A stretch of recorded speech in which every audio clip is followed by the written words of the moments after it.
Ministra Vallejo, yo la quiero interrumpir 2 segunditos porque acabamos de conocer una noticia mientras estábamos preparándonos para entrar acá al aire, bien preocupante respecto a otra balacera en su comuna, además, la comuna de La Florida.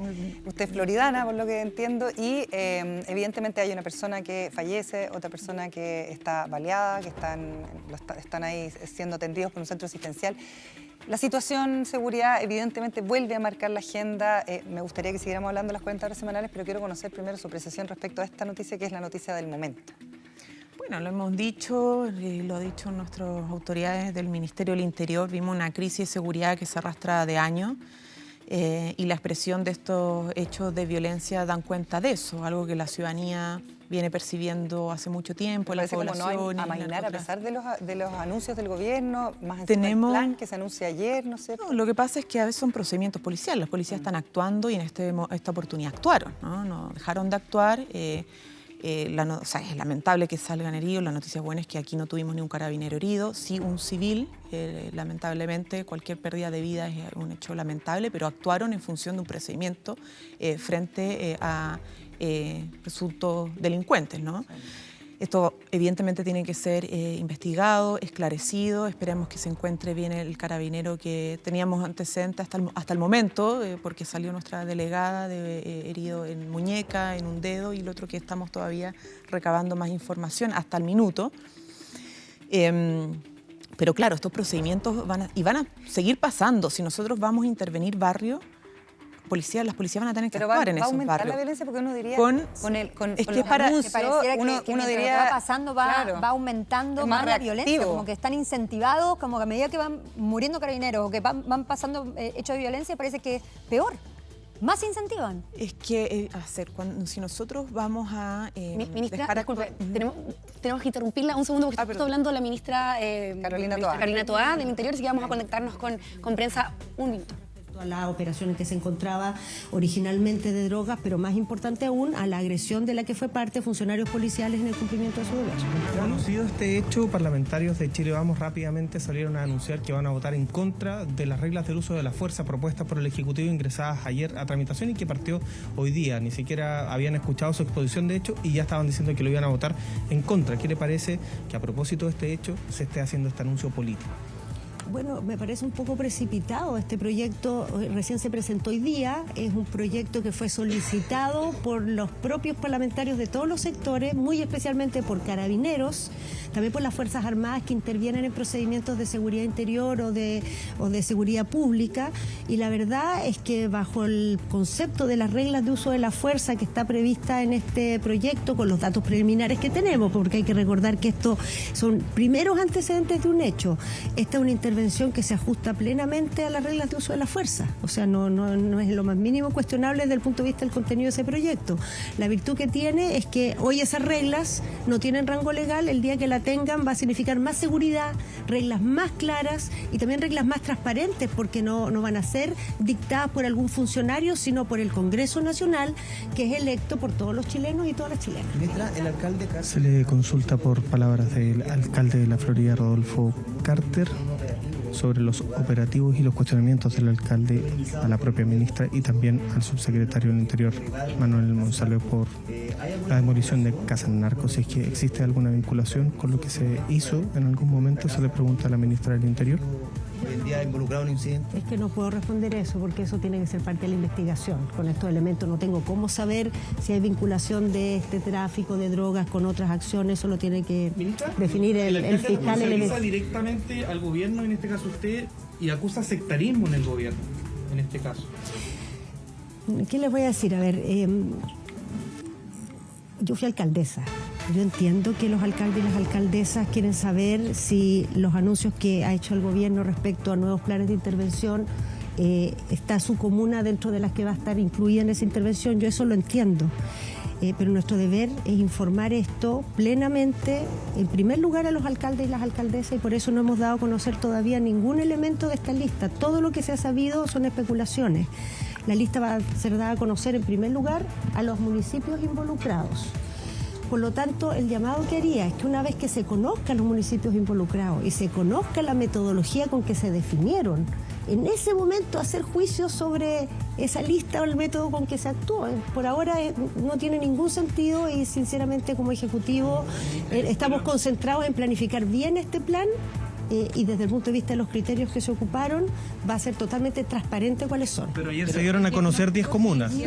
No se ha dado a conocer ninguna comuna, solo son reuniones preliminares, ninguna información se ha dado a conocer públicamente. ¿No salió esa información no salió de la moneda entonces? No, esa información no. A ver, la información se va a dar a conocer cuando se dé a conocer. Todos van a saber cuando anunciemos, va a ser un anuncio. Eso no ha sucedido. No ha habido ningún tipo de anuncio y cuando los haya, lo hemos dicho, los primeros que van a saber son los alcaldes y las alcaldesas que son parte del plan. Entonces, ¿se descarta la lista que se dio a conocer ayer? La lista se va a dar a conocer oficialmente y todo lo que se ha sabido hasta ahora son o reuniones preliminares o especulaciones de algún tipo. La información oficial está cuando se hace pública y yo llamaría a no generar en esto polémicas que no nos sirven de nada. ¿Para qué? ¿Para qué? Y menos aún generar de antemano debates sobre listas que aún no se conocen. Ministra, tiene que ver con decretar estado de excepción en la región metropolitana después de este procedimiento, ministra. Eso, el diagnóstico. Pero que esa pregunta la hemos respondido muchas veces. La manera en que vamos a actuar dice relación con los instrumentos que son más adecuados a este tipo de problemática que tenemos y que están incluidos todos ellos, que incluyen la persecución penal, el refuerzo de la presencia policial, una profundización de los operativos de fiscalización e intervenciones de otro tipo en materia preventiva y de fiscalizaciones, digamos, de otras actividades que no son propiamente las delictuales, pero que también influyen en el clima de inseguridad, por ejemplo, lo que sucede con, no sé, el comercio ilegal o los locales de venta de alcohol. Toda esta intervención que tiene estos 4 elementos se ha diseñado a partir de las cosas que generan vulnerabilidad en los territorios donde hay más violencia, que en primer lugar es la impunidad. Los lugares donde se cometen delitos y quedan impunes se vuelven a cometer una y otra vez. Entonces lo primero es combatir la impunidad, es pillar a las personas que cometen delitos y que cumplan las condenas que les corresponden. Lo segundo es la presencia, la vigilancia y el control de las actividades que son riesgosas de causar delitos. Entonces, el refuerzo de los patrullajes, los operativos de control, la fiscalización de las armas, muy importante. Lo tercero es generar un clima en general en que haya la presencia estatal y el sentido de que hay normas que todos debemos cumplir. Entonces, las fiscalizaciones municipales, los temas de incivilidades, locales de venta de alcohol. Y lo cuarto es fortalecer el espacio público y la comunidad. En muchos lugares donde hay mucha delincuencia también las plazas están destruidas, no funcionan las luminarias, no hay cámaras de seguridad, hay un deterioro del espacio público, entonces también se va a intervenir en esta línea en todas estas comunas donde hay, digamos, una mayor relevancia, mayor presencia de delitos más violentos. Ahora, cuando demos a conocer el detalle de las comunas intervenidas, la metodología, etcétera, también les vamos a contar que en las comunas que no son parte de la intervención hay previstas también otro tipo de intervenciones. No es que solo vamos a trabajar en esas comunas. De hecho, hoy día hay una serie de planes en muchas comunas que solo van a ser reforzados con esta. Esta no es la única intervención que está haciendo el Estado. Queremos recordar que tenemos el Plan Nuestro Norte, que hemos reforzado presencia de fiscales y funcionarios PDI, que hemos focalizado los refuerzos a las policías, por ejemplo, a través de patrullas en distintas comunas del país, que tenemos una presencia especial en la zona fronteriza, que tenemos una situación en la macrozona sur que tiene una intervención también particular. Entonces, a este nuevo plan Calles Seguras se van a asociar 2 intervenciones más en grupos más amplios de comunas. Pero les pediríamos esperar un poquito a que estos anuncios se hagan públicos y completos, porque cuando se agarran pedacitos se empieza a generar confusión, malos entendidos, y lo que queremos es al revés, que haya claridad, que haya transparencia y que haya información completa. Cuando hay parlamentarios que piden estado de excepción en la región metropolitana y lo colocan como blanco y negro, si no es estado de excepción, incluso amenazan con una acusación constitucional en su contra. ¿Se descarta la herramienta del estado de excepción en la región metropolitana y qué le parece este emplazamiento político? Es que estas preguntas las hemos respondido muchas veces. Nosotros nunca vamos a descartar instrumentos que están disponibles y que cuando consideremos que son los adecuados los vamos a ocupar sin ningún complejo, como los hemos ocupado en muchas oportunidades. Ahora, queremos decir que la experiencia de ocupar fuerzas militares en zonas urbanas densamente pobladas para situaciones que involucran no zonas vastas y despejadas como sucede en el norte, por ejemplo, en la frontera, o sucede en la Araucanía, donde tenemos en estado de excepción, está muy desaconsejada por la experiencia. No son buenas, digamos, buenos resultados los que ha habido en otros lugares de nuestra región, por ejemplo, donde se ha ocupado esos métodos. Pero lo que sí es muy importante del despliegue militar que vamos a lograr con este programa es la presencia del Estado. Lo que la gente necesita ver es al Estado presente. Lo que la gente necesita ver es que hay ojos puestos en lo que está pasando en sus calles. Y eso lo podemos lograr con una intervención como la que estamos planificando y ciertamente con los refuerzos que vamos a tener. Y por eso es que el presidente ha dispuesto un fondo extraordinario de 1.500 millones de dólares, que no es solo para este programa, pero va a apoyar mucho este programa, para que tengamos también un reforzamiento de las capacidades del Estado para estar presentes ahí sin necesidad de bajar nuestra presencia en otros lugares, ¿no? Sino que esto sea un incremento de actividad en los lugares priorizados y no en desmedro de otros lugares. Ministra, de hecho el alcalde Carter, disculpe, insistirle un poco respecto a la situación. Se le pregunta por los dichos del alcalde Carter, que responsabiliza directamente al gobierno. No tengo comentarios, ningún comentario sobre las declaraciones del alcalde. Se le pregunta sobre la agenda de seguridad, si es que ya está lista estos 10 proyectos. Pero estamos en eso, hoy día estábamos whatsappeando mientras estábamos en la comisión. Disculpe, ¿y los dineros que se van a asignar para este plan de seguridad contemplan la entrega de mayores herramientas a Carabineros para su despliegue, considerando de que el armamento que tienen los delincuentes muchas veces es lo que lo ponen ventaja frente al combate al delito? A ver, primero queremos decir lo siguiente, a propósito de los eventos de las últimas semanas. Ministra Vallejo, estábamos escuchando ahí las palabras de la ministra Toá a raíz precisamente de esta balacera entonces en la comuna de La Florida. Preguntarle un poquito respecto a, no sé, aparecen reacciones políticas de inmediato y empieza como este tira y afloja con un tema que al final nos convoca a todos, al 100% de la población. Quiero saber su parecer respecto a esto.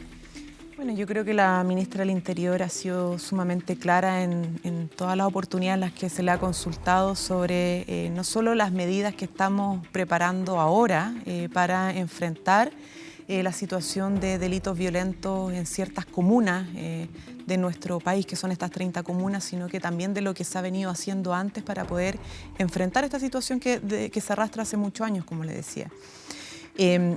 Tenemos procedimientos policiales, vamos a seguir teniendo procedimientos policiales, hemos inyectado recursos para que los trajes de las policías, sus uniformes, no solo se modernicen, sino que sean más seguros, los equipamientos, los vehículos, las radios para que se comuniquen y además la coordinación ahora que vamos a fortalecer con las otras instituciones, porque esto no es solo trabajo de nuestras policías, que es también importante decirlo, esto no es solamente Carabineros de Chile, Fiscalía, que todos los días y durante años todos los días salen a las calles para enfrentar esto. Es también la PDI, es también la Fiscalía, es también el Servicio de Impuesto Interno, es también aduanas en muchos casos, ¿no? Es también la Agencia Nacional de Inteligencia, en fin, o sea, tenemos distintas instituciones que tienen que actuar de conjunto para que el Estado organizado opere contra el crimen organizado. Y evidentemente tenemos además 2 leyes que son súper importantes, que nosotros queremos que ojalá poder promulgarlas pronto, que es la ley de narcotráfico y de crimen organizado, porque esas son leyes completas, robustas, que dan mucha más atribución y facultad a nuestras instituciones, no solamente para investigar y perseguir a los delincuentes, sino que también para poder detenerlos y sancionarlos. Y esas son legislaciones que obviamente nos van a permitir enfrentar muchas de las situaciones que se están viviendo en las poblaciones y para qué decir todo lo que hemos estado preparando para perseguir la ruta del dinero, porque si nos quedamos solo en la parte de abajo, lo que se ve en el tráfico quizá en la calle, y no llegamos a dónde viene el dinero del tráfico de droga y a los más poderosos, la verdad es que vamos a seguir siempre reproduciendo la misma situación, lamentablemente. ¿Ministra? Entonces, esto es una situación, obvio, lamentable, porque hay persona herida, hay una persona muerta, es sujeto de investigación. Nosotros queremos que se esclarezcan, evidentemente, los hechos. Y el Carabinero está operando bajo las reglas de uso de la fuerza que hoy día no tienen rango legal. El tema de las RUF, ¿cierto? Las famosas reglas de uso de la fuerza, fue un compromiso en el marco del proyecto de infraestructura crítica, en un protocolo que se dijo, teníamos que aplicar la regla de uso de la fuerza. ¿Por qué? para las policías y para los miembros de la Fuerza Armada, porque estamos ocupando a la Fuerza Armada bajo los estados de excepción para tareas que no son las que usualmente están pensados, ¿cierto? Para algunos casos de orden público, vigilancia, resguardo. Entonces, para ellos es mucho mejor tener en rango legal las reglas de uso de la fuerza, que después igual se tienen que protocolizar, ¿no? Bajar en protocolo. Pero en esos principios generales les da mucho más respaldo porque es una ley la que lo respalda y establece cómo se procede con el uso de la fuerza y cómo se legitima aún más el uso de la fuerza bajo ciertos contextos. Ministra, antes que nos tengamos que ir, siempre queremos tenerla mucho tiempo más, pero no se puede. Escuchábamos a la ministra Toá hablando del estado de excepción. Yo como ciudadana que está muy asustada de manejarse sola por una ciudad que está terrible, lamentablemente invivible, de mientras hasta que las medidas que están tomando se lleven a cabo, que sabemos que son muchas y que ojalá sean pronto, de mientras un estado de excepción inmediato no puede ser para protegernos un poco más. Es que, o sea, uno entiende y comparto tu preocupación, ¿no? Porque la ciudadanía quiere saber cuál es la mejor herramienta y, claro, el estado de excepción parece ser que como se ha usado en distintas oportunidades para enfrentar situaciones de violencia, por ejemplo en el sur o en el tema del control migratorio, son los más efectivos. Pero, a ver, esto hay que estudiar las medidas antes de aplicarlas, ¿no? Y ver qué medida es la más efectiva y eficaz en el objetivo que se busca. En el caso del estado de excepción en zonas urbanas, el Ministerio del Interior ha estudiado aquello y lo ha descartado por el momento. Y esto no tiene que ver con los complejos, ¿no? ¿Pero por qué lo descartan? No hay un complejo porque lo hemos usado, porque tiene consecuencias que pueden ser más perjudiciales en zonas urbanas. Y esto se ha conversado incluso con quienes tienen que trabajar en un estado de excepción. Se puede transformar como una pequeña guerrilla civil. Exactamente. Entonces, por el momento lo que nosotros hemos estado preparando desde enero y que se ha tenido que adelantar por la situación del asesinato que todos conocimos, son planes de intervención como más integrales y coordinados con distintas instituciones, como para ir a esclarecer los hechos que tienen hasta el momento una impunidad, ¿no? Porque son delincuentes que han cometido delitos y que finalmente los casos no se han cerrado y siguen cometiendo delitos. Entonces ahí la coordinación con la Fiscalía como ente persecutor, con también los tribunales, etc. Y por otro lado, tiene que ver, por ejemplo, con barrios que tienen presencia de armas, tráfico de armas, tráfico de droga, incivilidades o deterioro barrial. Son distintos criterios que se están usando para poder intervenir y con distintas instituciones. ¿Y por qué esto es importante? Porque tuvo resultado en Alto Hospicio. En Alto Hospicio se logró hacer una coordinación más con fiscalías porque se están viendo, presencia de homicidio muy seguido y hubo que intervenir. Una intervención a menor escala, ¿ya? Y tuvo resultados, se han esclarecido los hechos, hay personas detenidas, etc. Entonces, eso lo estamos preparando de mejor forma. Bueno, lo está preparando el Ministerio del Interior con las instituciones correspondientes para aplicarlo en estas 30 comunas. Ministra, queremos agradecerle, ministra, por acompañarnos. Lamentablemente nos quedamos sin tiempo. Vamos a invitarla nuevamente a hablar de las 40 horas. Así fue la contingencia, sí. Se cumplieron las 40 horas. Gracias por la flexibilidad también. Gracias, ministra. Muchas gracias a usted y a disposición de poder seguir comentándoles todo lo que estamos... Nos comió la contingencia en este momento, pero la vamos a volver a invitar de todas maneras. La esperamos con Travejita a la vuelta. Así que nos vamos. Ojalá pueda acompañarnos Travejita. Hacemos una pequeña pausa y seguimos. Ojalá con la ley ya promulgada. Sí, eso.